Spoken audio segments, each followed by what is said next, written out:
Mid-American Nazarene, a place for students who long to live their lives in the character of Christ.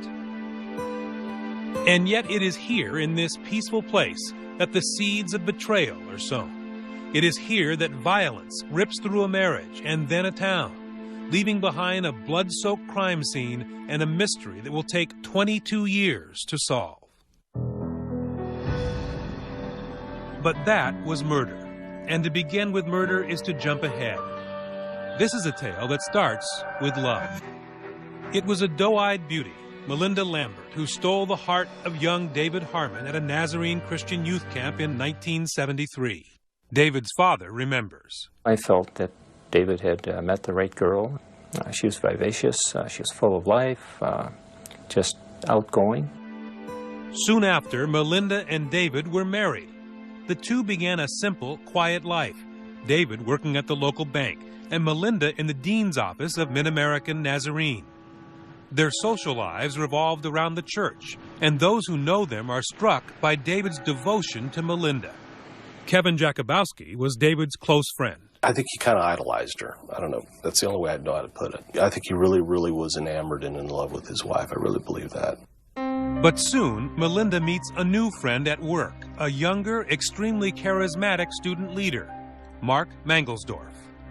Chris Lanius, now a Nazarene pastor, was one of Mark Mangelsdorf's closest friends. There was not a person that I thought more highly of than Mark. He was probably the most intelligent, mature, moral, Christian young man, the kind of guy you'd want your sister to date. It's Melinda who brings Mark into her marriage, introduces her new friend to her husband David. They play racquetball and attend church together regularly. They had kind of adopted Mark as the student pet project, but I had no idea how much time they were spending together because he never talked about it. After a while, Mark spends so much time at the Harmons' home that he almost seems to be a member of the family. I would pass by their house on a daily basis and would see Mark's car over there. And it was there all the time. And it seemed a little strange to me, but I just kind of chalked it up as, they've taken him under their wing. Then, on a cold, dark night, the intense friendship between the three would take on a more sinister light. It is February 28, 1982, when police get a frantic call. Olathe detective J.W. Larrick is one of the first at the scene. It was one of the goriest things I'd ever seen. And it wasn't just blood around the bed or on this person. The ceiling, the walls, and the floor, and just unbelievable. Melinda tells police that she and David had been sleeping when two men burst into the room and began bludgeoning her husband right there next to her in bed. Detective Bill Wall recounts the gruesome scene as she described it. She was awakened by these horrifying sounds of someone striking her husband. Someone grabs her out of bed and pulls her downstairs. During this time, she hears one suspect say to the next, "I think you hit him too hard, you may have killed him." Melinda tells police the intruders demand the keys to the bank where David works. She provides the intruder downstairs with the bank keys, and then she's knocked unconscious. Claiming she had been knocked out for an hour, Melinda stumbles to the apartment of her next-door neighbors, who call the police. When they arrive, detectives are immediately struck by three things. First, Melinda does not appear too concerned about her husband, David. She never asks anybody, "What's the condition of my husband?" She never asks. Then, Melinda asks the neighbors to make a call. She wants the Bertrams to call Mark Mangelsdorf, and he shows up. And when he gets there just a few minutes later, police are struck by the fact that even though it's the middle of the night, Mangelsdorf's hair is wet. News of the gruesome murder reverberates throughout the small religious community.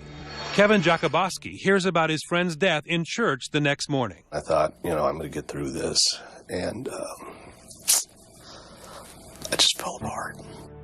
Police comb the area for clues as to who could have committed such a heinous crime. Time and again, they turn to the only two people with any possible link or motive, Melinda and Mark. But time and again, they are forced to turn away. The physical evidence just does not seem to be there. Melinda Harmon withdraws completely from public view, never speaking to David's parents again after his death. And Mark Mangelsdorf leaves town, the cloud of suspicion too much for him to bear. he seems more concerned about this than I thought he would be. But then again, if people were trying to charge you with murder, you probably would be. And he felt really cornered or marked or whatever and targeted. And my point was, Mark, it's going to be all right. I mean, they'll figure out that you weren't involved, so don't sweat it. David Harmon, the gentle young man who loved his wife, friends, and church, is buried near all of them in a quiet spot just outside Olathe. There would be no easy resolution to his murder, and his death would haunt investigators for 22 more years. Still to come, the police follow the trail back to Mark and Melinda when a soccer mom makes a startling accusation. In my heart, I know. Reigniting a cold case. Stay with us.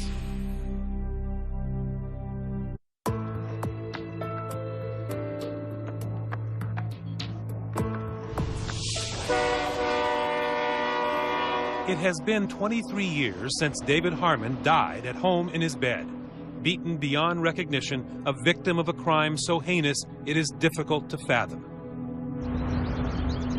In Columbus, Ohio, the widow's broken heart appears to have mended. Melinda Harmon has a new life. She's remarried now and has 2 children. She's a soccer mom. She's living a big, luxurious lifestyle. She's living large. She's just your perfect neighbor next door. In affluent Pelham, New York, a quiet suburb of Manhattan, Mark Mangelsdorf is living his new life.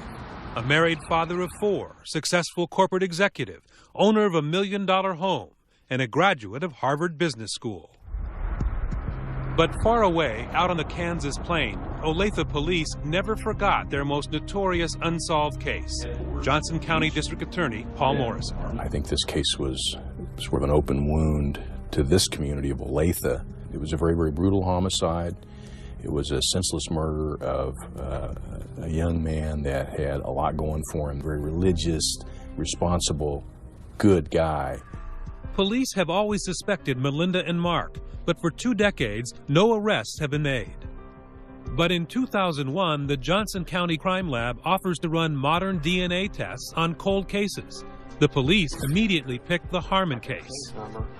But the police did not get the DNA magic they had hoped for. Much of the evidence had seriously deteriorated in the 2 decades since the murder.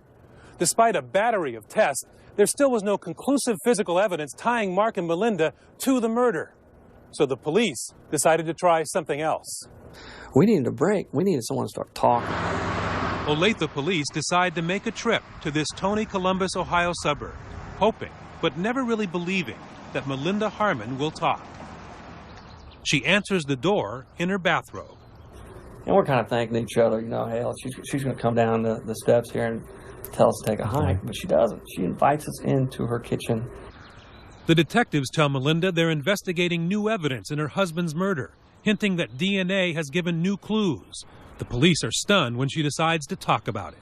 When she started telling the story, and it wasn't the same story she told in '82, Steve and I looked at each other like, whoa, we got something here.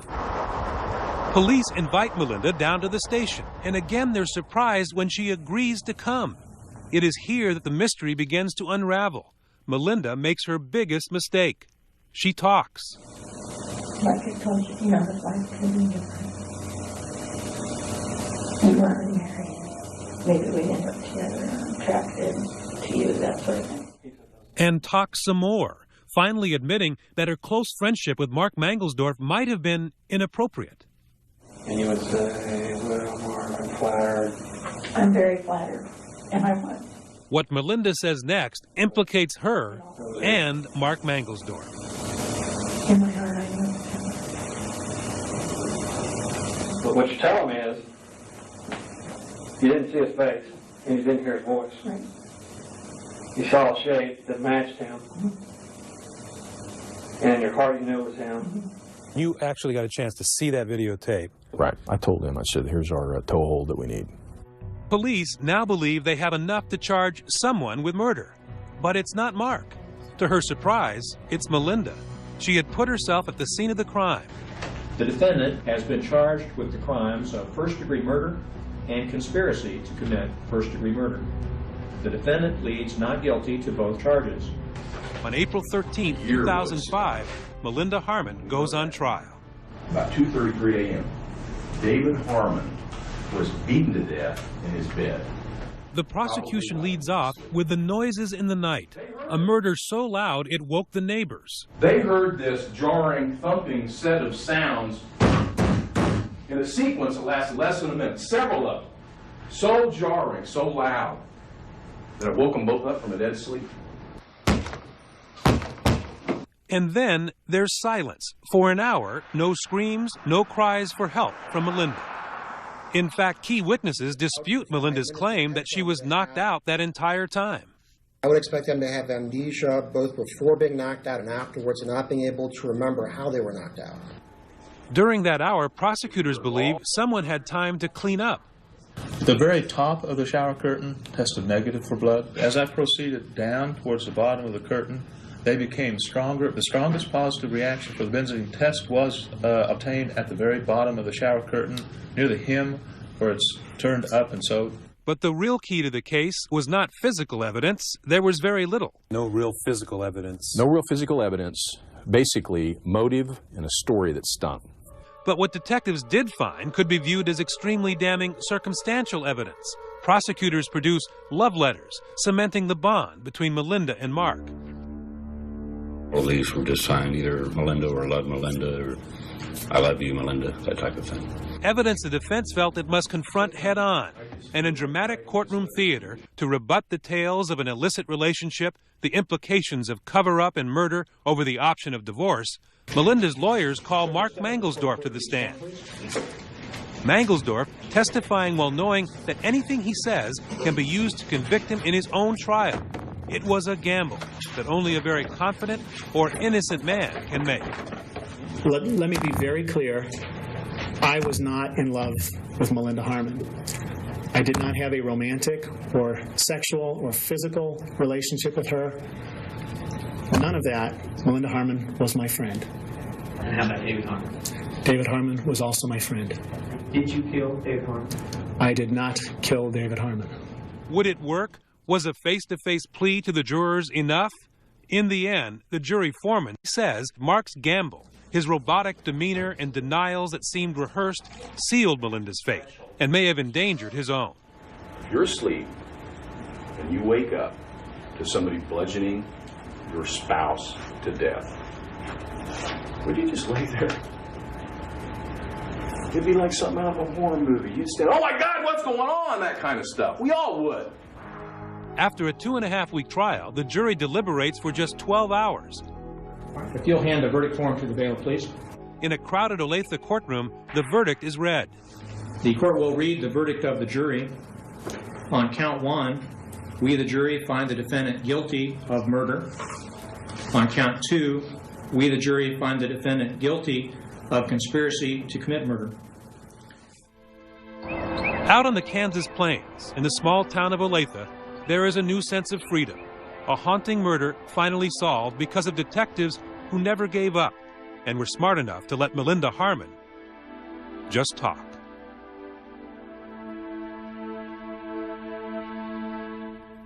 After Melinda's trial, Mark Mangelsdorf was also charged in David Harmon's murder. Melinda, who had been sentenced to life in prison, agreed to testify against him in exchange for a lesser charge. Both later pled guilty to second-degree murder and received sentences of 10 to 20 years. As of 2013, they're expected to serve only the minimum term. When we come back, a tragic accident. A hunter shot in the woods. I remember screaming for help. But some things just don't add up. He found a bullet hole in his back, and somebody wanted Mr. Dotson dead. Did his wife have a motive for murder? Stay with us.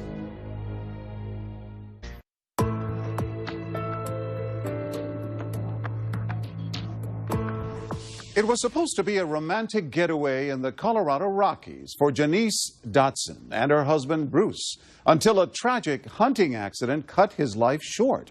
But as Chris Cuomo first reported in 2004, investigators noticed a few odd details and found themselves following a twisted trail that led to murder.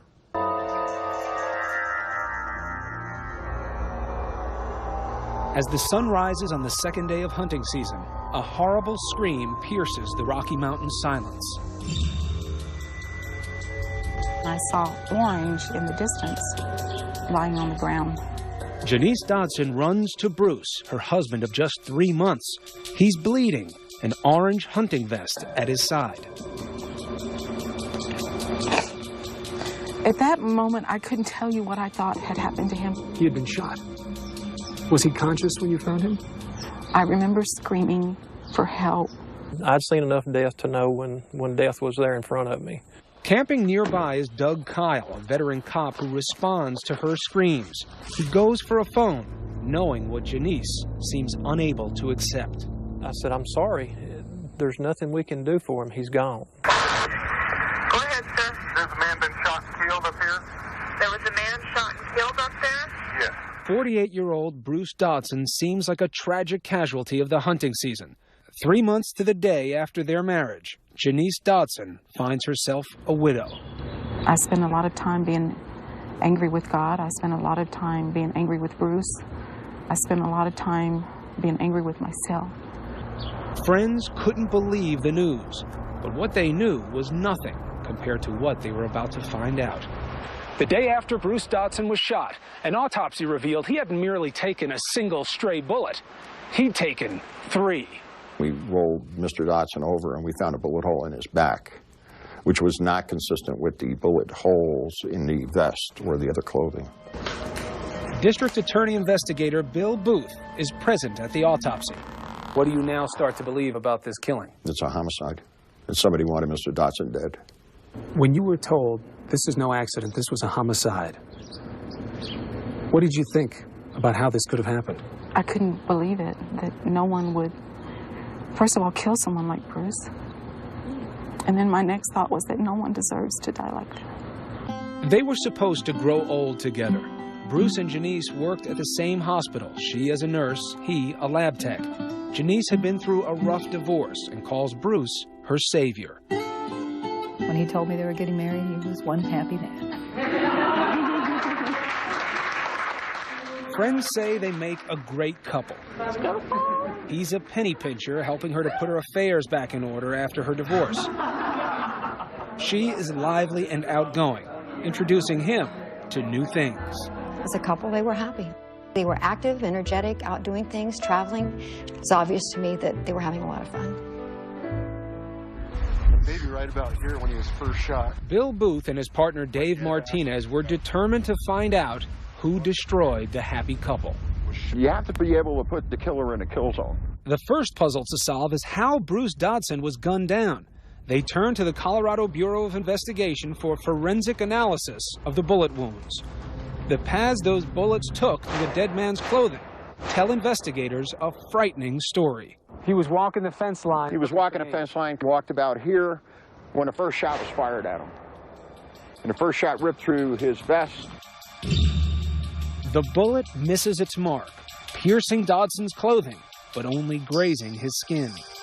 I believe that Bruce Dodson got to this location, took his vest off, and started yelling, "Hey!" You believe he's waving it over his head because he's trying to tell people, hey, I'm not a deer, don't shoot me. Correct. So he's now face to face with the shooter. That's what I believe. That's very cold-blooded. Yes, it is. And then he takes it in the chest. Takes it round in the chest, which comes right out under his arm. And then not only gets shot facing, but now he probably gets shot in the back. Yes, he falls to the ground. The final shot coming through the fence post, the bullet separating, and a core from that bullet wound up hitting Mr. Dodson in the back, severing his spine. So where was the shooter? You see that post? See the hole? Police believed it was made by the third bullet. A string leads them to this spot, the assassin's nest, where they discovered a spent cartridge from a .308 caliber bullet. A different weapon than either Janice or Bruce were hunting with. What did you find early on that you found suspicious? Janice Dodson's ex-husband, J.C. Lee, was camped 3/4 of a mile as the crow flies straight down his fence line. And what did you find out when you took a look at him? J.C. Lee had reported a .308 rifle stolen. He said it was stolen the day before this murder. We thought that was very suspicious. Was there any thought in your mind at all when you found out that J.C. Lee had been there that he may have been involved with what happened to Bruce Dodson? There's a part of you that doesn't want to believe that someone you have children with, grandchildren with, would do something that devastating to hurt you. But did it come into your mind? Yes. District Attorney Frank Daniels admits he's fascinated with the case. In fact, he writes a book about it called Dead Center. If that shot had been 2 inches to the left, this case would have been chalked up as a hunting accident. I never would have seen it. There were 2 more shots fired, killing Bruce Dodson. But that first bullet had never been found, and investigators need it. You've got the fence post with a bullet hole in it. You've got the shell casing up in the clump of oak brush. You know where the victim was. Forensic experts show how they used fluorescent strings to estimate the bullet's path, starting at the sniper's nest, running through Dodson's vest and beyond, marking off a grid to search with a metal detector. Defying all odds, under several feet of brush, they find a .308 caliber bullet, matching the shell found in the sniper's nest, and more importantly, matching the type of rifle Janice's ex-husband reported stolen. When you find the bullet and find out it's a .308 caliber, same rifle, could have come out of the rifle that was J.C. Lee's. Isn't that your man? Well, it's his rifle. It's the man's rifle. Investigators had the wrong guy. J.C. Lee has an alibi. His boss along for the trip confirms it, and it checks out. Investigators are back to square one. By a little stake in Then, the ground. Booth and Martinez realized something they'd overlooked before. Bruce and Janice's campsite was awfully close to Kyle the cop. We thought it was kind of rude that they would, come on in and camp right in almost practically on top of where we were at. And that hits you as strange, right? Yeah, very strange. Because you don't want to camp near other hunters. This is millions of acres up here, and you don't camp next to them. Turns out it wasn't a random decision. Janice had been to the mountain without Bruce just a few weeks before. Was she there to plan a murder? Janice, the grieving widow, suddenly becomes the main suspect. What happens in your mind when the police start identifying you as a suspect? Unbelievable. How could they look at me? Investigators say the more they looked, the more they found incriminating Janice. This was her assets. She'd taken out 3 insurance policies. She made sure to get wills done. Bruce owned 2 homes, to have the property put into both their names during this 3 months since they were married. All the insurance is in your name, the will in your name, funeral plans laid out already for Bruce. How do you explain that just 3 months into marriage? By the fact of me saying that Bruce took my pay, my life, and helped me organize some areas that I needed help in. She had this plan when she married him, that she was going to kill him for his money. I believe that's why she married him. Did you kill Bruce Dodson? No, I did not. I had no reason to kill Bruce Dodson. Sure enough, investigators say soon after Bruce's death, Janice starts cashing in. She closes his bank accounts, settles his IRAs, and badgers the life insurance companies to pay off. Then, she sells his home, his car, even his horse, Glory. Still, investigators need more. We had to put Janice with the gun, and we couldn't do that for a long time. The big break in the case would come from a piece of evidence the police had had since day one. Slogging through the mud in this pond looking for the rifle, investigators don't find the murder weapon, but do notice the mud consists of a special clay, bentonite, used as a liner in this man-made pond, the only place in the area with bentonite. We started thinking, the mud, Janice had mud on her coveralls. The cops still had the dirty coveralls taken into evidence on the day of the murder, and a crime lab finds a match, traces of bentonite. Why is that mud on your clothes? All the places that I crisscrossed from, there's no way that they could go to every place and see where I had walked that day. In the area where you were walking, the only place where that bentonite clay is where J.C. Lee was camping. I don't know. I'm not a geologist. For authorities, it's the final link connecting Janice to the weapon by connecting her to J.C. Lee's camp. It was the littlest thing, and it was overlooked for almost 3 years. Booth and Martinez arrest Janice. Who else falls into those categories of having means, motive, and opportunity to kill Bruce Dotson, except for Janice? But there's no motive. I didn't do it. And I can't say it enough. Bruce is still a victim. But the jury doesn't believe her and finds her guilty of first-degree murder. You loved Bruce Dotson. I still do. You understand what Bruce Dotson's final moments were like. Yes, I do. Whoever shot him had to shoot at him looking at him, and then shoot him again when he turned away. The only way I can live with this is that I have the peace of knowing I didn't do it, and the prayer in my heart that someday the truth will win out. Janice is now serving a life sentence without the possibility of parole for the murder of her husband. I think he was a good man. He was a nature photographer, liked to backpack, go hiking around, take pictures of the beauty of nature in western Colorado. And he liked to hunt. Well, no. John Bruce Dotson was really an animal lover. He had never been big game hunting in his life. It was Janice who was the hunter. Janice Dotson appealed her sentence unsuccessfully, and she remains in prison. When we come back, a mysterious attack. I've been shot. My husband and I, we've been shot. And the killers tried it before. I'd like to report a crime. My brake lines have been cut. Someone had murder on their mind. Stay with us.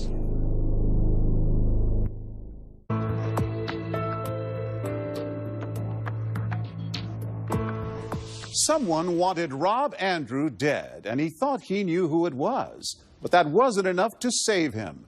In 2002, Elizabeth Vargas first brought us this story of a man who saw his murder coming. The house at the end of the cul-de-sac in Oklahoma City seems ordinary, a good place to raise a family. Rob and Brenda Andrew and their kids, Tricity and Parker, lived here for a decade. But one night, shotgun blasts shattered the quiet night. There was a frantic call to 911. I've been shot. My husband and I, we've been shot. Who shot you? And I don't know. They had on black masks. I don't know. Police rushed to the scene. The garage door was open and Rob Andrew on the floor. He was lying on his back. He appeared to have a couple of gunshot wounds, one to his torso and one up towards his neck. Police have nothing to go on. Nothing is missing from the house. No clues about any masked gunman. And no motive for the shootings. As for Brenda Andrew, she has been shot in the arm with a pistol, but is still able to dial 911. Did she describe these two suspects? The only description she was able to give was that the subjects were wearing black, dark clothing, and they had masks, dark-colored masks on their covering their faces. With Thanksgiving just 2 days away, Rob Andrews' murder is added to the case file. But there are especially troubling questions. Is this a random murder or a cold-blooded execution? Why would anyone want to shoot Rob Andrew and his wife? Why did Brenda survive? Rob Andrew was an ad executive whose life revolved around his family, especially his children. At Christmas, he spoiled Tricity and Parker with gifts. There were vacations, a nice home, and lots of family time.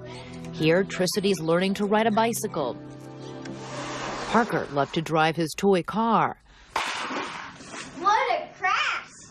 Rob and Brenda had been married 17 years, but right from the start, Rob's parents, E.R. and Lou, say they knew that something was wrong with the storybook romance.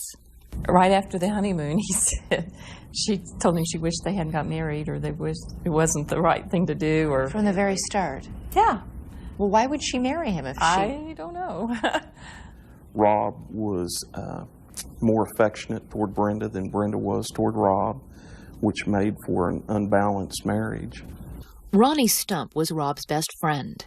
But for all intents and purposes, they were muddling through and making it as a married couple. It was one of those relationships that they would stay together because of the kids and, work their way through it. We're happy all day long. You know, Jesus loves us. That's why we sing the song. The family became very involved in their small Baptist church on the outskirts of town. It was at church that Rob and Brenda met Jim Pavat, a twice-married life insurance agent in his mid-40s. He was just kind of a very unassuming guy. You didn't really pay a lot of attention to Jim. Rob and Jim Pavat became friends, even went hunting together.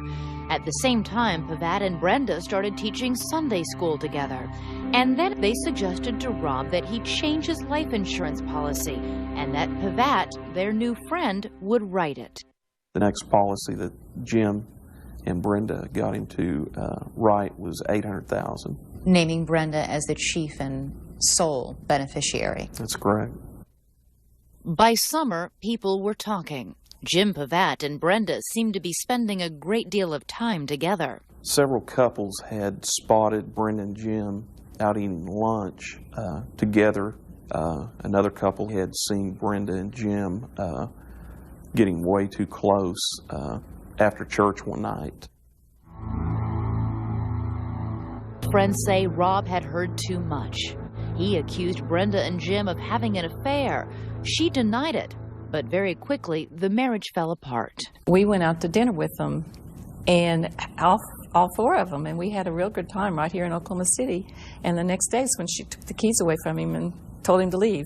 Did she have any explanation for why she threw him out of the house? Never admitted to that. In fact, she began shortly after that accusing Rob of having affairs. What was his reaction to all of this? Heartbroken. Brenda filed for divorce. It was a very nasty separation, full of angry confrontations, many of them over the children. Craig Box is Rob's divorce attorney. He would tell me of his conversations with his wife, and she had taken some rather extreme positions in dealing with the children, not letting him see the children, not letting him have the children even overnight or alone. Friends say it was heartbreaking for the father who loved to record his children's every birthday party and prompted them to love their mother. So when you grow up, Tricity, who do you want to be like? Mommy. Then, on the morning of October 26th, Rob got into his black Nissan. He immediately noticed he had no brakes. He drove slowly to the dealership, and there, Rob made a disturbing discovery and called 911. Oklahoma City Police Department. Hi there. I'd like to report a crime. My brake lines have been cut for my car. Oh. That sounds like attempted murder, don't you think? Sergeant Mike Klicka was dispatched to the dealership.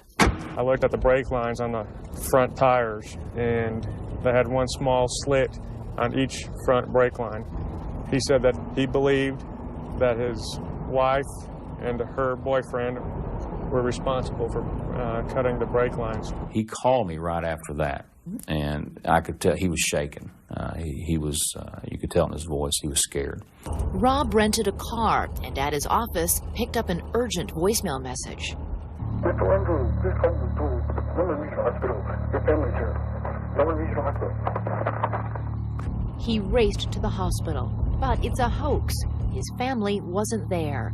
It seems someone wanted Rob to get into his car and drive it at high speed. They were just trying to get him on the highway so that he'd crash. With his cut brake lines. With his cut brake lines. They didn't know that he'd already changed cars. So I had told Rob to be very careful because we didn't know if they were waiting for him there or what was going on. When we come back, Rob Andrews' worst fears come true and Brenda disappears. Thursday she didn't call? No. Friday she didn't call? No. Saturday? Sunday? Nope.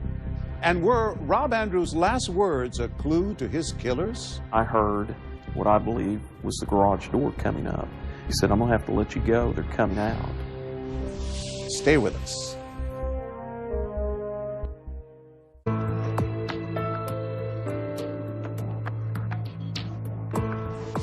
When Rob Andrew found the brake lines of his car slashed, he thought his wife Brenda was trying to kill him, hoping to collect on his life insurance. So he decided to take her name off his policy. But that proved to be more difficult than he imagined, and it wouldn't be enough to keep him safe. Once again, Elizabeth Vargas. Rob Andrew quickly found out that he couldn't change the beneficiary on his $800,000 policy. At least that's what his insurance agent Jim Pavat apparently told him. So Rob went over Pavat's head and began making the changes with Pavat's supervisor. Then Rob's phone rang. He received a call from his wife, angry, inquiring why he was changing his beneficiary. That's when James Pavat called him and told Rob at that point in time if he thought his wife was mean, he hadn't seen anything yet till he dealt with him. That conversation, along with his slashed brake lines, led Rob to file a police report claiming his wife and Pavat were conspiring to kill him for the insurance money. But police apparently did nothing. With Thanksgiving approaching, Rob tried to focus on the holiday weekend when he would be with his children, but it wasn't easy. Brenda wanted them to say they didn't want to go, and she bought Tricity a little puppy, which Tricity loves dogs. And she told her, if you stay here with me, you can keep the puppy here, but if you go with your dad, you can't take it. She chose to go with her dad anyway. You believe that that must have really angered Brenda. I think that it hurt her. She just couldn't let them go. On the afternoon of November 20th, Rob left his friend Ronnie Stump a phone message. Ronnie, it's Rob. Thanks for checking. It's been kind of harried all day today.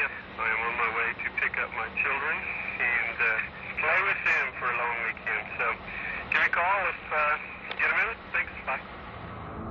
It was just before 6 p.m. when Rob drove to the house he shared for a decade with Brenda.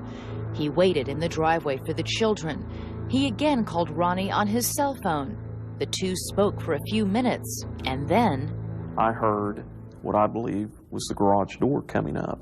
He said, I'm going to have to let you go. They're coming out.